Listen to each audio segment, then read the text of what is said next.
animasi, pertama kalian harus sering main ya, nggak hanya di lab. Kalau bisa, kalau di rumah ada perangkat boleh.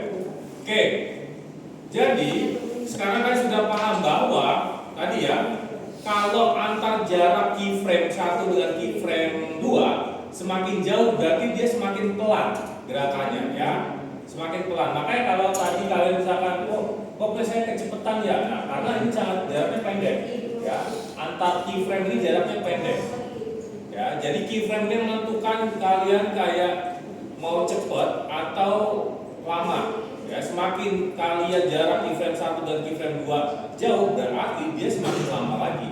Nah, ya itu prinsipnya. Jadi kalian harus tahu, nanti kalian harus paham kira-kira dibutuhkan berapa ya untuk adegan gerakan kayak gini. Oh, misalkan cuma 1 detik. Nah, misalkan cuma kayak gini doang 1 detik. Oh, 1 detik masih kebanyakan. Ya udah kalian majuin lagi. Jadi nggak harus sesuai dengan ukuran frame-nya sini, tergantung pilihan kalian. Atau kalian pengen pelan-pelan, ya udah jaraknya dijauhin, ya. Jadi harus paham bahwa jarak sekali lagi antar keyframe ini menentukan tadi ya durasi waktunya. Bergeraknya itu semakin pelan atau semakin cepat. Ya. Oke, sekarang kita akan beralih bisa bikin composition baru ya, bisa klik di sini ya, biar kalian tahu nanti kita membahas dari apa. Karena hari ini akan mungkin harusnya jadwalnya kita 2 pertemuan ya, materinya ini akan saya coba cepetin ya. Silakan kalian bikin new composition, durasinya masih 5 detik lagi ya. Oke. Masih sama kalian, kali ini kita bikin new shape layer dengan kotak. Nah, ya, dengan kotak. Jadi di sini klik kanan, pilih new shape layer. Nah, pilihnya adalah sekarang pakai kotak, rectangle tool.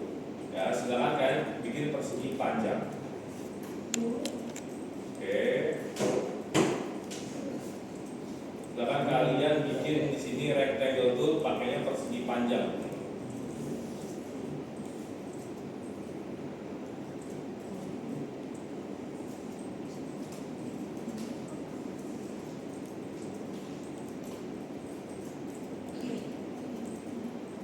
Ya, oke. Bikinnya persegi panjang. Nah, ini sebenarnya memang tadi pertemuan pertama kita bahas timing ya, ini timing. Timing kalian harus sudah paham tentang keyframe, tentang waktu, itu harus sudah paham. Nah, sekarang kita bermain dengan namanya anchor point, teman-teman. Ya, jadi ini namanya saya kasih nama dulu, namanya anchor point.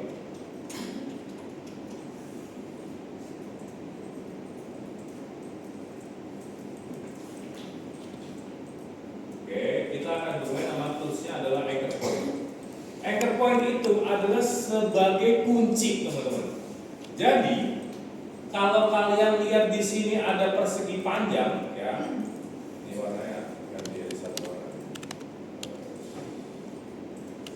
Oke, persegi panjang ini di tepi-tepinya ada 8 kotak, ya, ada 8 kotak.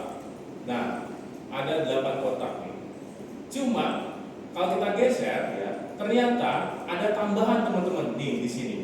Ya, kalian lihat tambahannya kayak gini.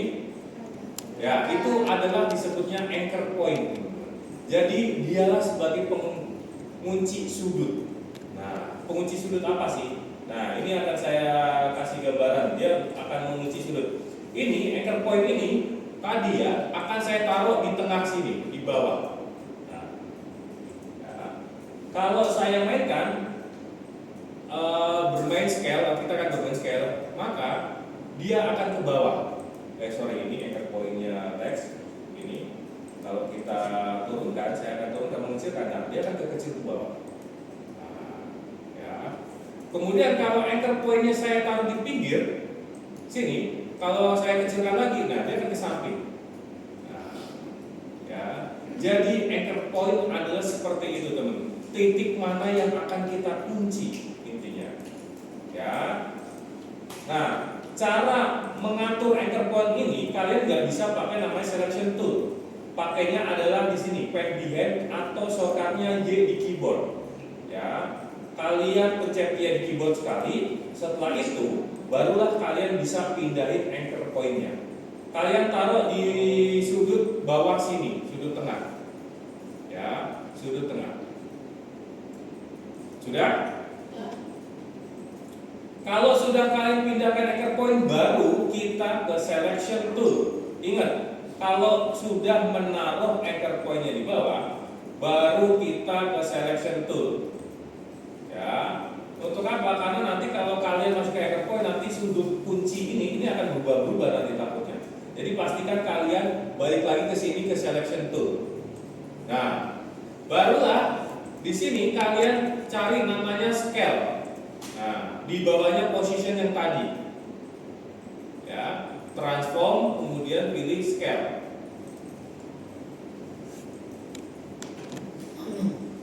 Sudah? Oke, jangan sampai ketinggalan lagi.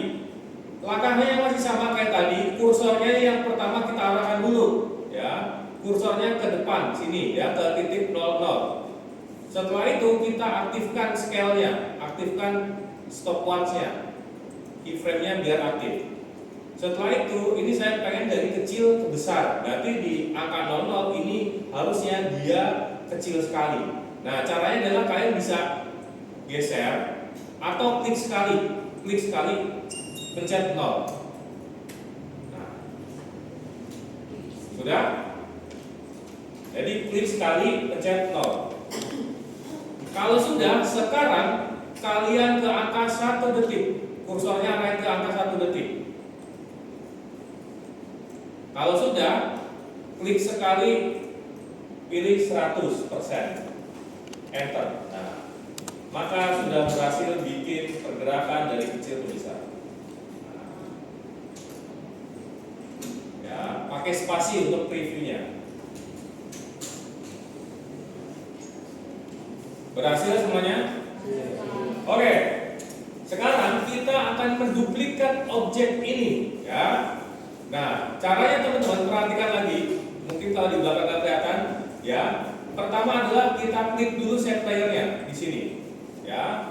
Di layer kita klik. Setelah itu tekan Ctrl D, Ctrl D. Nah, maka akan jadi 2. Ya. Berhasil? Setelah berhasil mengcopy atau menduplikat, kalian cari transform kemudian position biar kita lihat perbedaannya. Ya, transform position. Nah, kalian taruh di sampingnya.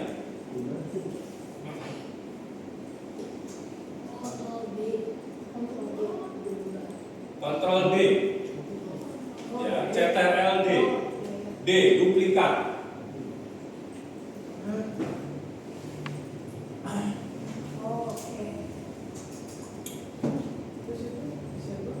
Sudah ya?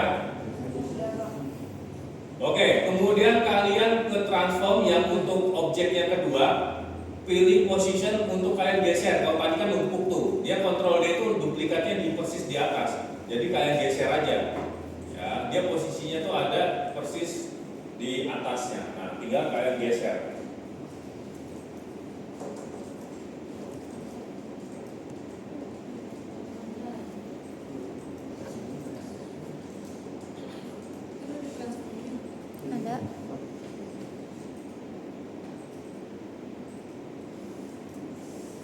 Sudah? Yang kedua nggak ada transformnya. Pasti ada. Masa transform bilang? Isinya nih yang atasnya doang. Transform, coba segitiganya. Oh, iya. Kalau sudah keyframe-nya balik lagi ke awal teman-teman. Ya, keyframe-nya balik lagi ke awal. Ya, keyframe. Kursornya kalian taruh di 00 detik.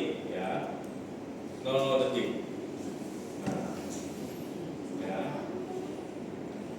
Selanjutnya, kalau sudah di 00 detik, untuk objek yang kedua tadi atau yang baru, animatornya, keyframe-nya kita nonaktifkan, maka keyframe-nya nanti akan hilang. Ya. Jadi yang objek kedua ini tidak ada pergerakan, karena apa? Kita matikan dulu. Oke? Udah? Nah, kalau sudah, kalian lihat di scale, ya. Scale itu di situ ada dua angka, ya. Di sini pertama ada kayak simbol rantai, kemudian ada angka depan dan angka belakang dengan persenan sebutannya, ya. Jadi kalau kita gerakin di depan, maka belakang juga ikut gerak, teman-teman. Ya, kenapa? Karena keikat di rantainya. Jadi dia ada keikat. Kalau kita gerakin belakang, depan ikut, gerakin depan, belakang juga ikut, ya. Nah, caranya adalah kalian klik di rantainya atau dihilangkan, ya. Oke, sudah. Nah, kalau sudah, di scale yang depan ini kita ganti 100. Nah, kemudian udah, jadi pertama rantainya kita hilangkan, kemudian yang depan kita ganti 100, ya. Kalau sudah, aktifkan untuk animasinya atau keyframe-nya.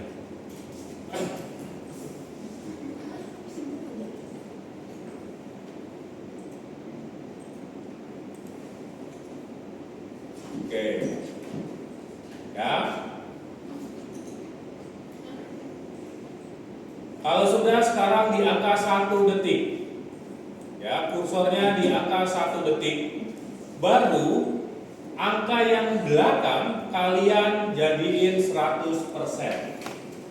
Nah, maka efeknya akan jadi seperti ini, ya. Jadi dia akan kayak langsung ke bawah atau ke atas. Nah, jadi yang depan, jadi dua angka ini artinya kalau yang belakang itu kayak dari bawah ke atas, kalau yang depan itu kayak dari samping. Oke, sekarang kalian bisa bikin lagi kayak duplikat lagi supaya tahu hasilnya seperti apa, ya. Ini kita akan lihat kalau yang dari sampingnya.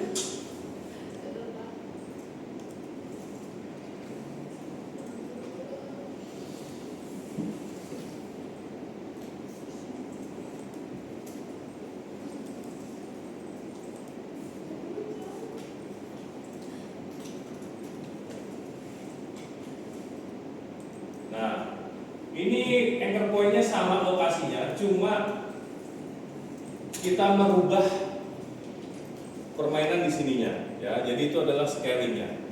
Yang satu ini dari kecil tiba-tiba membesar, kalau ini dari bawah ke atas, kalau ini dari samping, dari tengah ke samping. Ya. Jadi silakan main scaling, ya, duplikat objeknya tadi jadi 3. Kemudian coba dimainin di scale dengan satu pakai rantai, satu yang dua tidak pakai rantai tadi atau tidak